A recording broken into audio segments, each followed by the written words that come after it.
Good afternoon, everyone. Hope you all are having a great day so far.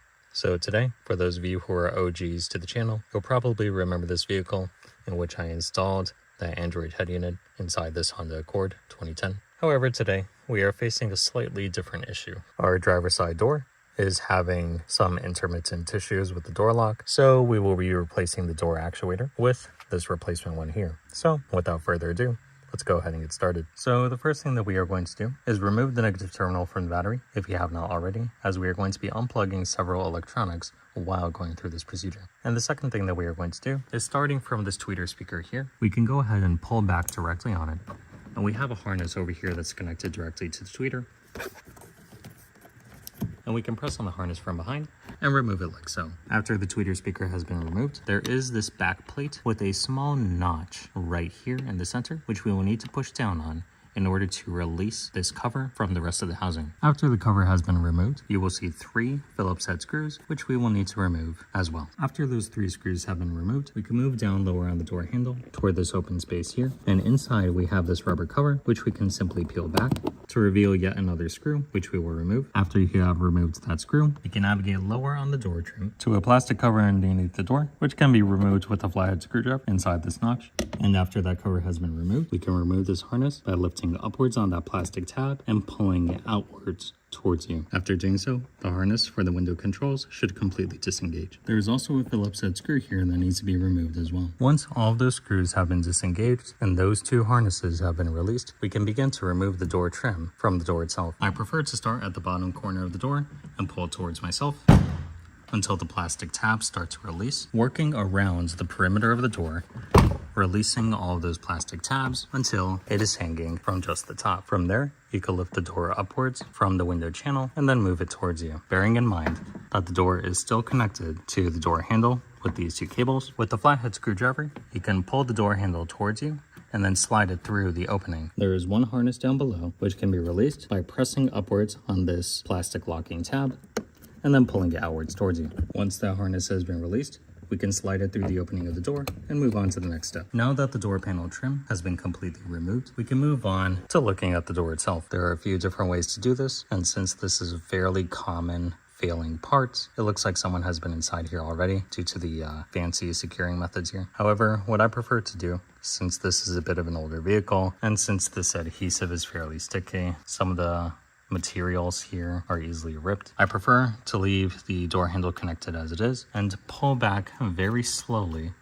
on this adhesive all around the perimeter until it is released up until around this point or so. Doing so should give us enough clearance to access the actuator here. We will move on by disengaging this harness from the actuator by pressing down on this plastic tab and pulling towards us until the harness is released. From there is a screw that will be holding this channel, which I have removed, and this channel can come towards us and rest on this top bar here for now. Now, regarding the actuator itself, we can see the actuator attached to the door here. A lever on the actuator is hooked through a metal rod here, as well as another locking cable here. The order in which I prefer to do this in is removing this locking cable first, and then removing the screws that are holding in the actuator, finally removing this rod and sliding the actuator out. So to do this procedure, we can go ahead and pull back on this locking tab. It seems that the previous owner left this locking tab down in the bottom on this channel. However, this piece you will most likely find on this cable, which should secure it to the alternator when you reinstall it. Moving on to the door actuator itself, we have 1 Phillips head screw, which we need to remove here, as well as 3 Phillips head screws here on the door, holding the actuator in place. These screws are going to be very heavily torqued down, so I would recommend using something with leverage to remove them. After those 3 screws have been removed, we can go back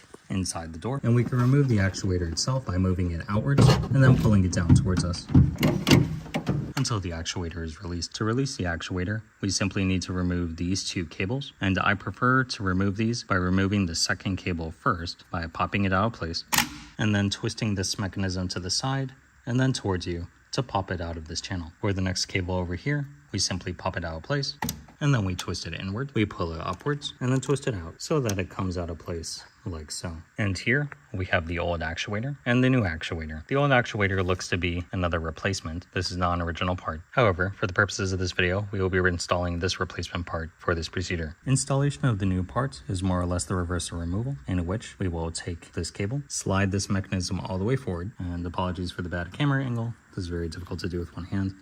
But basically you want to align this piece so that it is flush with this tooth here. Doing so will allow you to lift it up slightly and then slide it into place so that it locks in like so. After which we can go ahead and press down to lock it into position just like that. To install the other cable, we will have this hooked part of the cable to press downwards inside the hole, then pressing the cable inward so that it locks into place, and then pressing down this blue piece of plastic so that it locks into the actuator itself. Now that we have the actuator attached to the door handle cables, we will need to mount it to the vehicle. We will begin to do this by sliding it back into the door, and from here the installation is slightly tricky. Our goal is to have that metal rod go into the hole on that lever on the actuator itself. To do this, we will need to guide the actuator inward and upward so that the rod can move into the hole where that lever exists. And it also helps to secure the actuator with a screw on the side of the door itself. After doing so, the actuator should be in position for this metal lever rod to go inside its housing. After the cable has been mounted into position, we can go ahead and secure this window channel with this bolt right here. We will return these 3 screws back to position, and we will plug the harness back in once again until it clicks. Now that the actuator is installed, we can go ahead and put this covering back into its original position. You can put both harnesses back into their original position, pass the door handle back through the hole in the door, and clip the door handle back into place. We can mount the door trim once again by sliding it on to this window channel first, and then gently pressing around the perimeter